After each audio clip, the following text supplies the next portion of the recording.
The grand corridors of Buckingham Palace echoed with whispered conversations and hurried footsteps. Queen Camilla walked slowly through the marble hallways, her emerald dress rustling against the polished floors. Something felt different today. The usual warm greetings from palace staff seemed forced, and the familiar faces of her relatives were nowhere to be seen.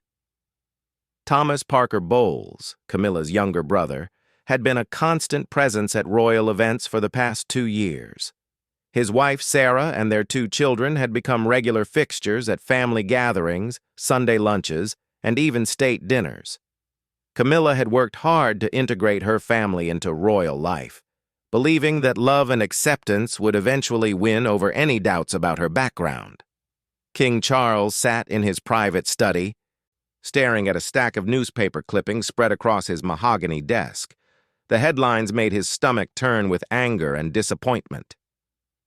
"Palace Insider sells royal secrets," read one. "Queen's brother profits from private family moments," declared another.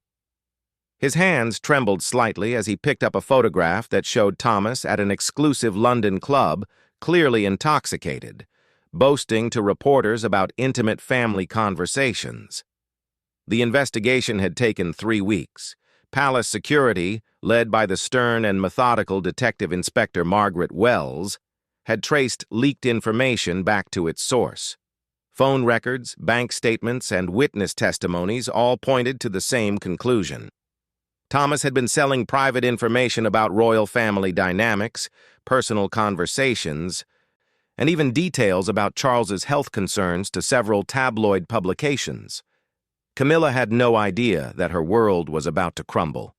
She was in the palace gardens, discussing flower arrangements with the head gardener, when her private secretary approached with a grave expression. "Your Majesty, His Majesty requests your immediate presence in the throne room," the secretary said, avoiding direct eye contact. The throne room felt unusually cold, despite the warm afternoon sun streaming through the tall windows. Charles stood near the ornate golden throne, his face a mask of controlled fury. Behind him, 6 members of the Queen's Guard stood at attention, their red uniforms and tall black hats creating an intimidating backdrop. "Charles, what's happening? Why do you look so serious?" Camilla asked, her voice carrying a note of confusion and growing concern. The king turned to face his wife, and she immediately saw something in his eyes she had never seen before, a mixture of betrayal, disappointment, and cold determination. "Your brother has been selling our private family information to the press for money," he said, his voice steady but filled with barely contained emotion. Camilla's face went pale. "That's impossible. Thomas would never do such a thing. There must be some mistake." Detective Inspector Wells stepped forward, carrying a thick folder of evidence. "I'm afraid there is no mistake, Your Majesty. We have recordings of Mr. Parker Bowles discussing private royal family matters with journalists. We also have bank records showing payments of over £50,000 transferred to his accounts from 3 different newspaper organizations." The Queen's legs felt weak. She reached for the nearest chair, her mind racing to process this devastating news. But why would he do this? We've given him everything: access to royal events, financial support for his business ventures, education for his children at the finest schools. Charles's voice grew harder. "Apparently, it wasn't enough. Your brother saw our trust as an opportunity for profit. He has compromised the security and privacy of our family for money." The evidence was overwhelming and heartbreaking. Thomas had recorded private dinner conversations using his phone. He had shared details about Charles's morning routines, his health appointments, and even private discussions about other royal family members. The recordings revealed Thomas laughing about how easy it was to milk the royal connection for financial gain. "I've made my decision," Charles announced, his voice echoing in the grand room. "Your brother, his wife, and their children are permanently banned from all royal residences and events. Their security clearances are revoked immediately. They have 1 hour to collect their belongings from the guest wing and leave palace grounds. Camilla's world shattered in that moment. Charles, please, let me talk to him. Maybe we can resolve this privately. Think about his children. They're innocent in all of this. The children will be provided for through a trust fund that Thomas cannot access, Charles replied firmly. But I will not have people in our inner circle who see our family as a business opportunity. Trust, once broken in this manner, cannot be repaired. The sound of footsteps in the corridor announced the arrival of palace security. Through the tall windows, Camilla could see black cars waiting in the courtyard. Her heart broke as she realized that her efforts to bridge the gap between her previous life and royal expectations had failed spectacularly. Thomas appeared in the doorway, flanked by 2 security officers. His usual confident demeanor was gone, replaced by shame and panic. Camilla, I can explain everything. It wasn't supposed to happen like this. You sold our private conversations for money, Camilla whispered, tears beginning to form in her eyes. You betrayed not just Charles and me, but your own family. The next hour passed like a nightmare. Sarah Parker Bowles arrived with the children, confused and frightened by the sudden turn of events. Palace staff efficiently packed their belongings while security officers supervised every movement. The children asked questions that no one wanted to answer. Camilla watched from a window as her brother's family was escorted to the waiting cars. Thomas looked up at her window one final time, his face filled with regret and desperation. She turned away, unable to bear the sight of her own flesh and blood being treated like criminals. The palace suddenly felt enormous and empty. The rooms that had once echoed with her family's laughter now seemed cold and unwelcoming. Charles found her in their private sitting room hours later, staring into the fireplace with red-rimmed eyes. I trusted him completely, she said without looking up. I vouched for his character to you, to the palace staff, to everyone.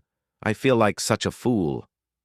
Charles sat beside her, his anger beginning to give way to compassion for his wife's pain.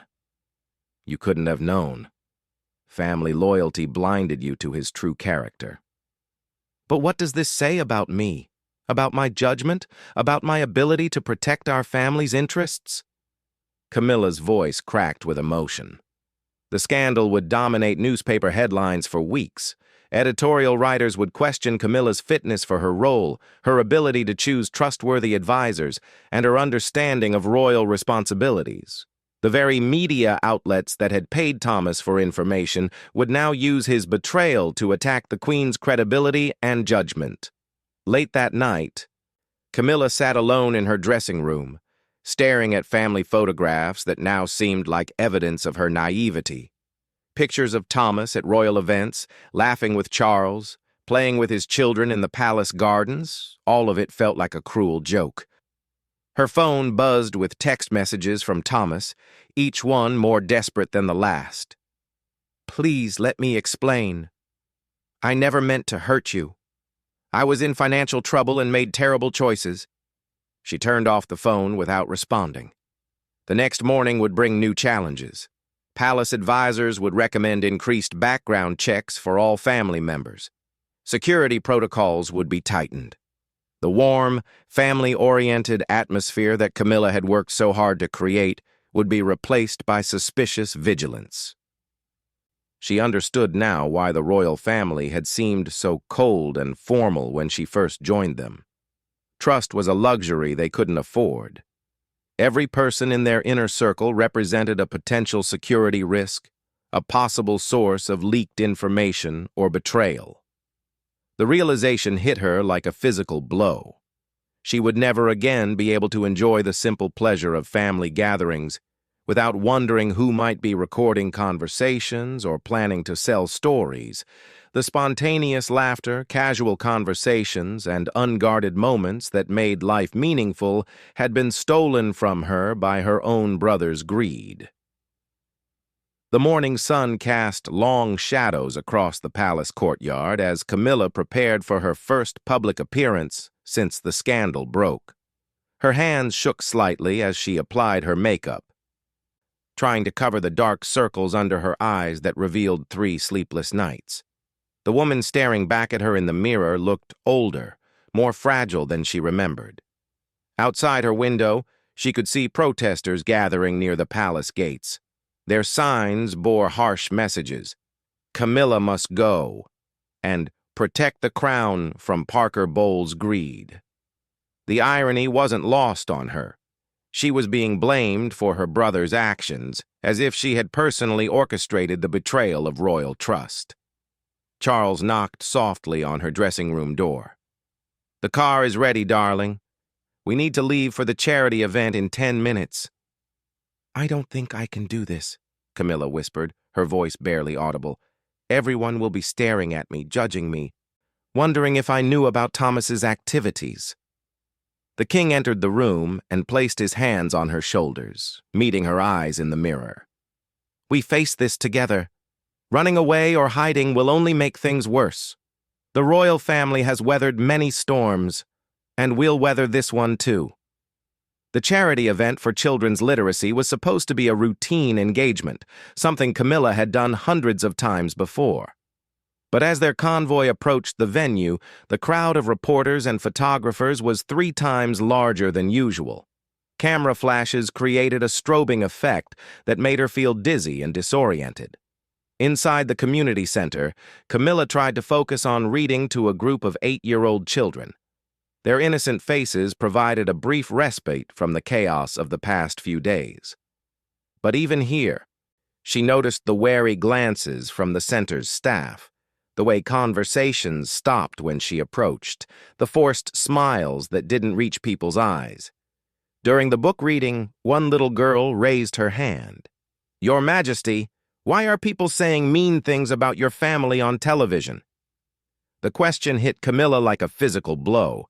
Even children were aware of the scandal. She struggled to find an appropriate response that would satisfy the child's curiosity without revealing the devastating personal betrayal she was experiencing. "Sometimes people say things that aren't very kind," Camilla managed to answer. "What's important is that we keep doing good things for others and treat everyone with respect." After the event, Camilla retreated to her private car, finally allowing the tears she had been holding back to flow freely. Charles handed her his handkerchief, his own eyes showing the strain of the past few days. "The Prime Minister called this morning," Charles said quietly. "There are questions in Parliament about palace security protocols. Some MPs are demanding a full investigation into how your family members gained access to sensitive information." Camilla's heart sank further. The scandal was no longer just a personal family matter. It was becoming a matter of national security and parliamentary concern. Her brother's greed had potentially damaged the institution of the monarchy itself. Back at the palace, Camilla found a stack of resignation letters on her desk from staff members who had worked closely with her family. Mrs. Henderson, who had coordinated Thomas's children's visits to the palace, wrote that she could no longer trust her own judgment about people's motives. James Morrison, the palace communications director, submitted his resignation, saying he felt he had failed to protect the royal family's interests. The afternoon brought more devastating news. Detective Inspector Wells arrived with additional evidence that had been uncovered during the investigation.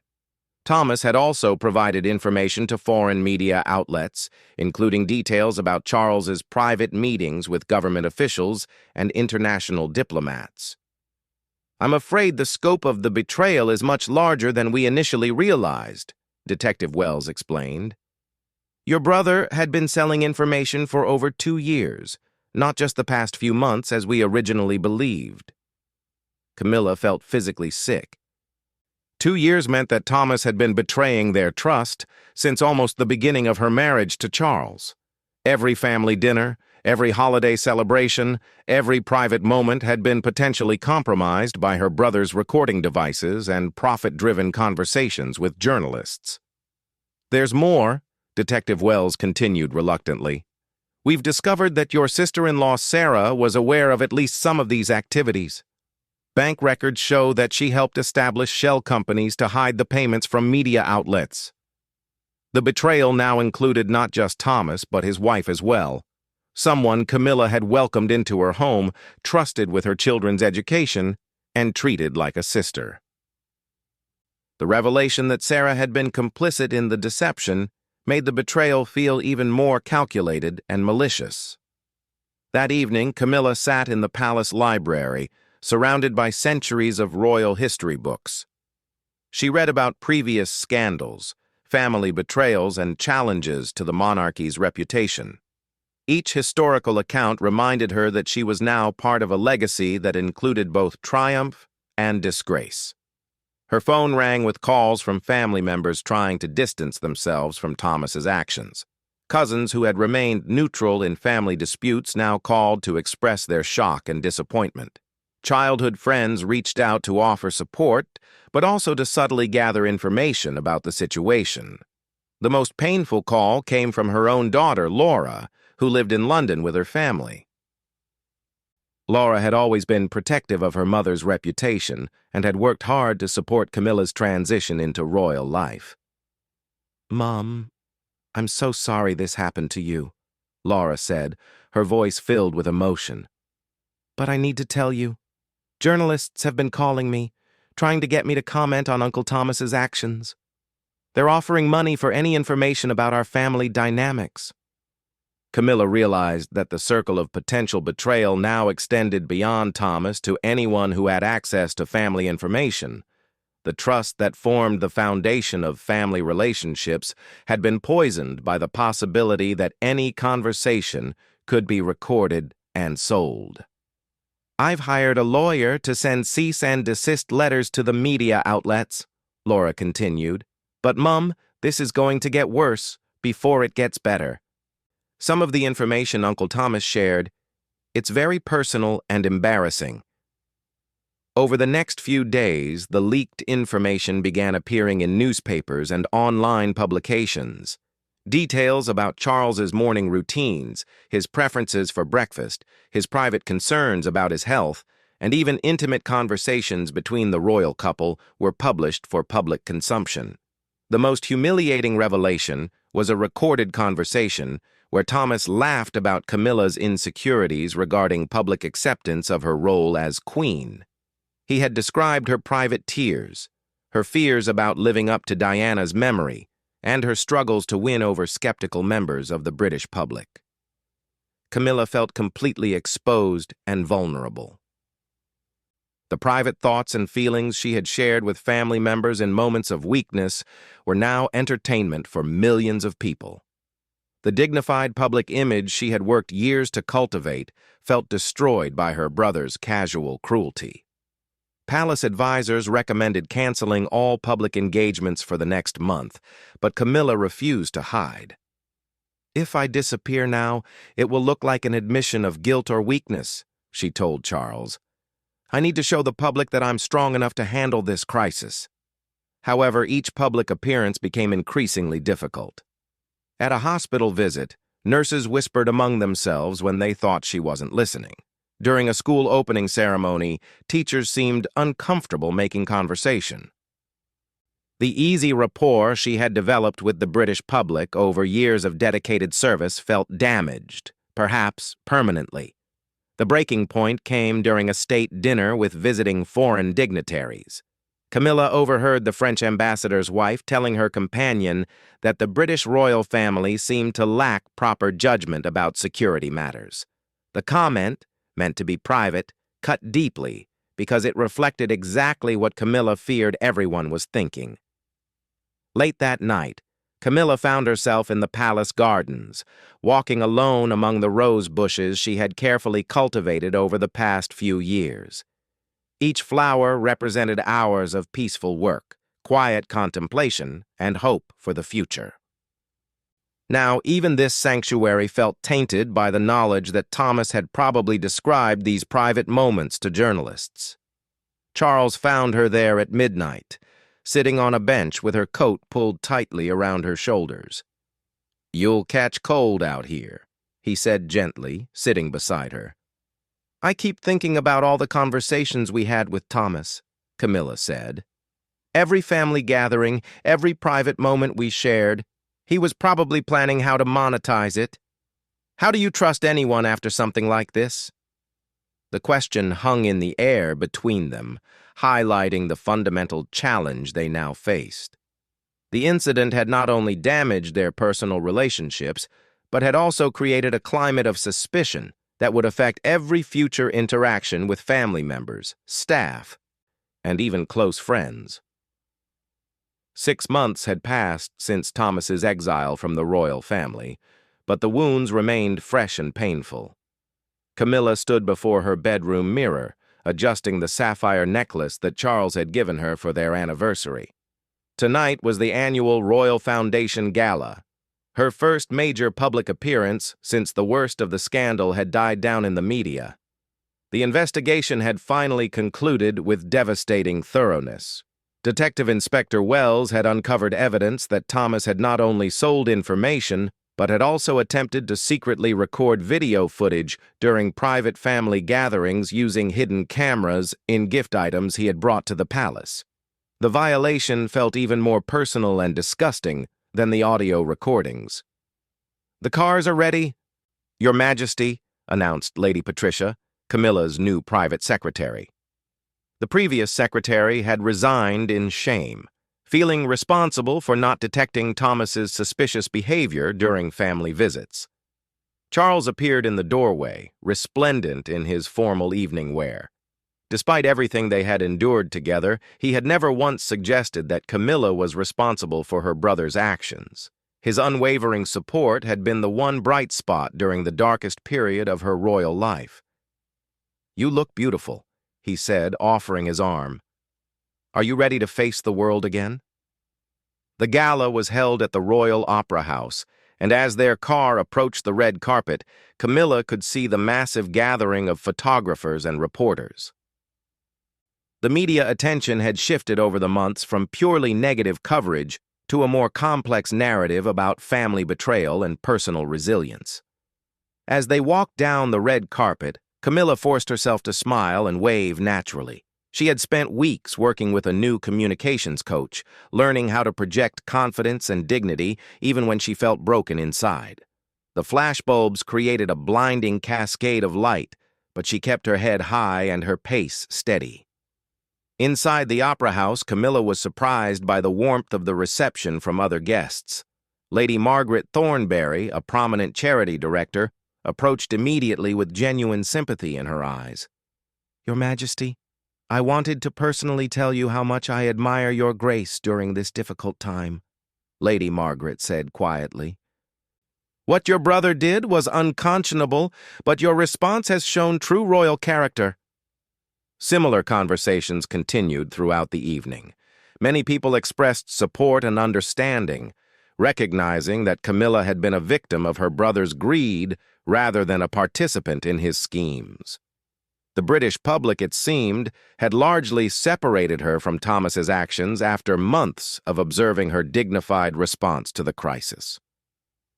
During her speech at the gala, Camilla addressed the scandal indirectly but powerfully. "Trust is the foundation of all meaningful relationships," she said, her voice strong and clear. "When that trust is broken by those closest to us, we have two choices. We can become bitter and suspicious of everyone, or we can use the experience to develop deeper wisdom about human nature while maintaining our commitment to treating others with kindness and respect." The audience responded with thunderous applause, understanding that she was speaking from profound personal pain. The speech became a defining moment in her recovery from the scandal, showing the public that she had learned from the experience without being destroyed by it. After the gala, Camilla and Charles returned to the palace to find an unexpected visitor waiting in the private reception room. Thomas sat in a chair near the fireplace. His appearance dramatically changed from the confident man who had once enjoyed royal privileges. He looked thinner, older, and completely defeated. "How did you get in here?" Camilla asked, her voice sharp with surprise and anger. I told the security staff that I had urgent family business, Thomas replied. They checked with Lady Patricia, and she said you would want to see me. Charles moved protectively closer to his wife. You have 5 minutes to say whatever you came to say, and then you leave permanently. Thomas stood up, his hands shaking slightly. Camilla, I know there's no excuse for what I did.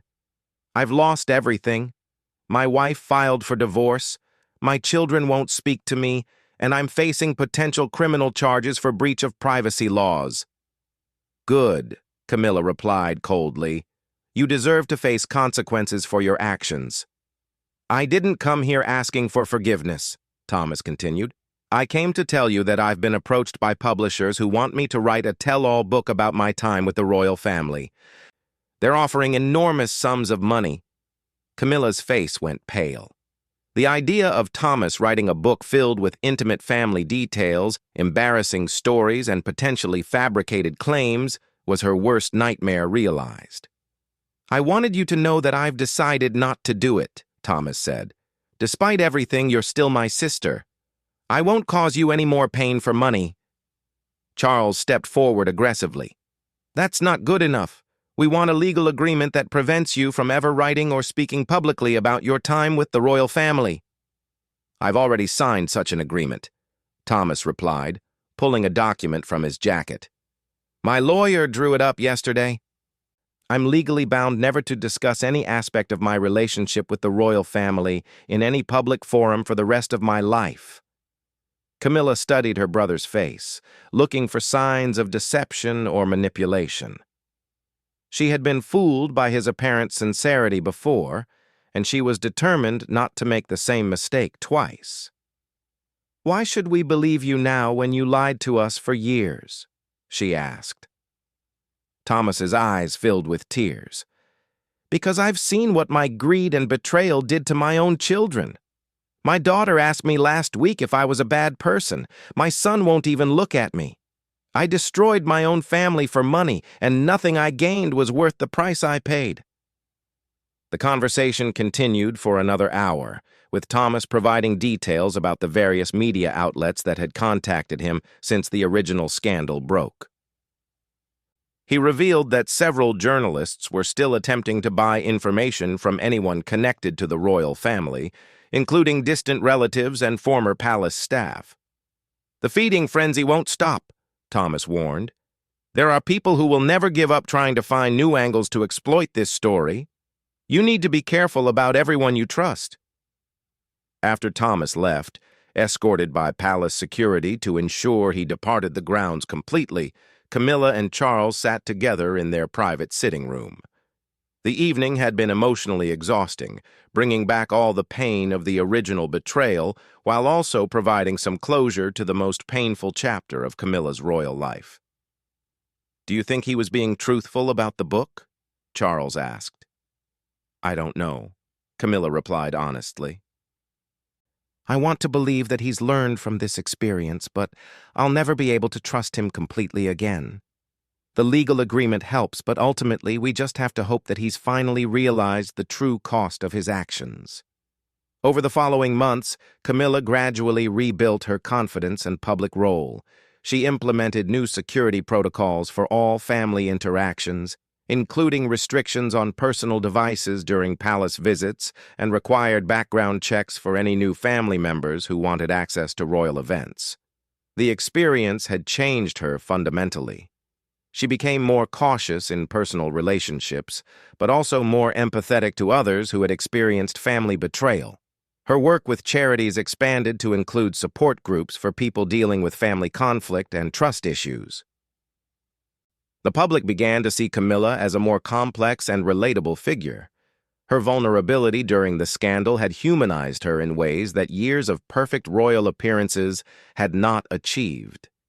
Opinion polls showed increased respect for her handling of the crisis and her commitment to continuing her royal duties despite personal pain.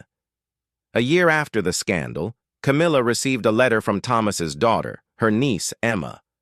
The teenage girl wrote to express her shame about her father's actions and her hope that the family might eventually heal from the damage he had caused. I know Dad hurt you terribly, Emma wrote. I just want you to know that not everyone in our family agrees with what he did. I still love you and respect everything you've accomplished as queen. The letter brought tears to Camilla's eyes, representing the first step toward potential family reconciliation. She wrote back immediately, inviting Emma to visit the palace for tea when she turned 18 and could make her own decisions about family relationships. Charles found Camilla reading Emma's letter in the palace gardens, among the roses she had continued to tend throughout the crisis. The flowers had become symbols of persistence and renewal, growing beautiful despite the harsh conditions they sometimes faced. Family is complicated, Charles observed, sitting beside her on the garden bench where she had spent so many difficult nights processing the betrayal. Yes, Camilla agreed, but it's also precious. Thomas's actions taught me to value the family members who remain loyal and trustworthy. The experience was painful, but it also showed me who truly cares about our well-being versus their own gain. The scandal had tested every aspect of Camilla's character and commitment to her royal role.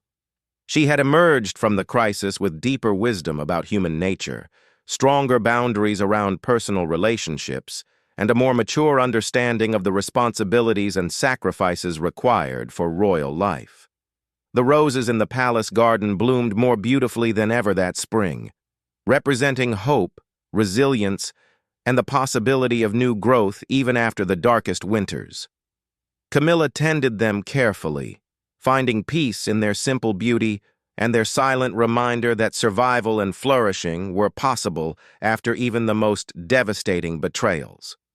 Her relationship with Charles had also grown stronger through the shared crisis. They had learned to rely on each other more completely, and their trust had deepened through surviving such a significant challenge together. The scandal that could have destroyed their marriage had instead revealed the true strength of their partnership. As summer approached, Camilla looked forward to a future where the painful lessons of Thomas's betrayal would serve as protection rather than sources of ongoing hurt. She had learned to balance appropriate caution with continued openness to meaningful relationships, ensuring that her brother's greed would not rob her of the human connections that made life worth living.